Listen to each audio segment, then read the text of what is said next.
আমরা দেখতে পাচ্ছি রুমান ভাই একটি সবজি খেতে অনেক কষ্ট করছেন দুপুর বেলায়। আমরা আজকে রুমান ভাইয়ের কাছ থেকে জানবো আসলে যে তিনি যে আসলে তো কষ্ট করছেন, এই দুপুরে রোদের মাঝে মাটি কাটছেন, আসলে তার বেনিফিটটা কি তিনি আসলে কতটুকু পান। আসলে রুমান ভাই যদি আপনি কিছু বলতেন।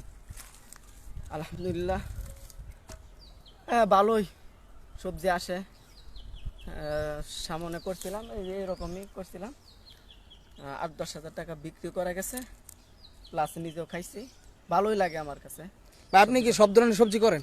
যে আলহামদুলিল্লাহ কম বেশ সব ধরনের করি, নিজে খাই, পাশাপাশি বিক্রি করার উপযোগী ভাই আপনি কি থাকলে- পড়াশোনা করেন? যে একটা প্রশ্ন করতে। হ্যাঁ হ্যাঁ, আলহামদুলিল্লাহ আমি অনার্সে পড়ি, হাফেজ হয়েছি, মাশাআল্লাহ।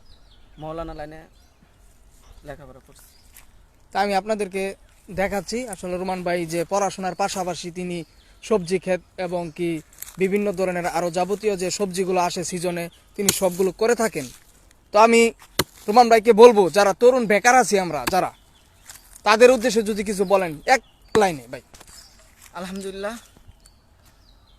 যারা বেকার আছে ঘরে না বসে থেকে বাজারে না আড্ডা দিয়ে কাজ করে খেতে খামারে, আলহামদুলিল্লাহ সফল হওয়া যাবে। আলহামদুলিল্লাহ।